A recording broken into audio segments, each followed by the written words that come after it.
ایسا بھی کام جوش میں ہوش نہیں کھونا چاہیے. ایک لطیفہ سناؤں آپ لوگوں کو جی،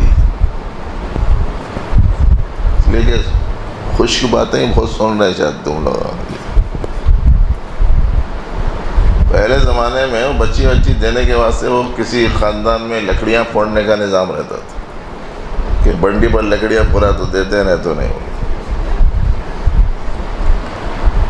کسی جگہ کچھ قانون تھا. ایک جگہ یہ ہے کہ خوراک اچھی رہنا. اچھا کھاتا نہیں کھاتا، اچھا کھائیں گا تو طاقتور بھی رہیں گا، کام کاج بھی کریں گا. تو ایک جگہ جا کے بات کرے تو بولے صاحب ہم اس وقت میں یہ رشتہ منظور کریں گے جبکہ آپ لوگوں میں کہ 25 آدمی آنا اور 25 بکرے ہم کاٹیں گے وہ کھانا تو دیں گے، نہیں تو نہیں دیں گے. اور قید لگا دیے یہ سب کے سب نوجوان رہنا، بوڑھا اس میں کوئی بھی نہیں رہنا. کئی کو بولے تھے بوڑھا رہا ساتھ میں تو کچھ بھی تدبیر بتا دیتا ہوں. تو وہ نوجوان جو ہے سب کے سب نوجوان گئے، مگر ایک صندوق میں ایک بڑے میاں کو بند کر لے کے چلے گئے.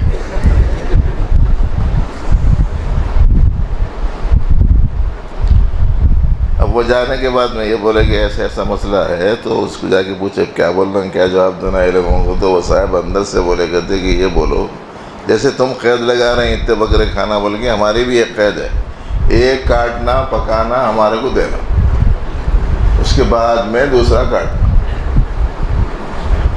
ایک کاٹنا پکانا اس کے بعد میں وہ دینا. تو 25 میں کوئی بڑا مسئلہ نہیں ہے. اس کے بعد میں دوسرا کاٹنا تو کٹنا چھلنا پکنا ٹائم گزرے گا نا. تو پھر دوسرا بکرا کھانے کو پورے 25 تیار ہو گئے. اس طریقے سے پورے 25 کھا کے رشتہ پکا کر لیے.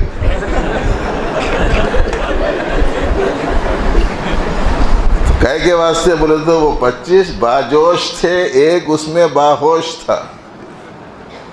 نوجوانوں میں عام طور پر جوش ہوتا ہے، ہوش نہیں ہوتا. اسی لیے جو بھی آپ کو کام کرنا ہے علماء کرام کی رہبری میں پوچھ پاچھ کے کرو، اپنے جذبات کی تسکین کے لیے نہیں، اشاعت حق کے لیے، حفاظت اسلام کے لیے، تحفظ دین کے لیے، تحفظ انسانیت کے لیے اور پیغمبر علیہ السلام کے منشے کی تکمیل کے لیے جوش کے ساتھ ہوش رہنا ضروری ہے. خالی ہوش رہے جوش نہ رہے تب بھی کام نہیں بنتا. خالی جوش رہے ہوش نہ رہے تو زیادہ تر کام خراب ہو جاتا. دونوں چیزیں رہنا ضروری ہے. گاڑی کے انجن میں گاڑی کو آگے بھگانے کی قوت بھی رہنا، لیکن ایک ہوش مند ڈرائیور بھی رہنا.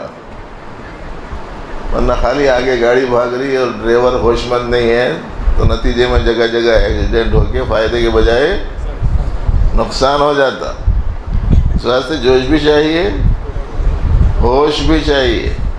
اب جوش اللہ میاں نے آپ کو دیا، یہ ہوش جو ہے بڑے علماء حضرات سے لے لینا، ان کی رہبری میں کرنا. جو بھی کام آپ کو کرنا ہے اپنے اس سے مت کرنا بس میرے کو ایسا سمجھ میں آ رہا ہے بس یہ حق ہے، اس کے خلاف میں نے آواز بلند کرا، اس واسطے مجھے کچھ نہ کچھ کر ہی ڈالنا چاہیے. ایسا نہیں، پوچھ پاچھ کے کرو، سمجھداری کے ساتھ میں، ہوشیاری کے ساتھ.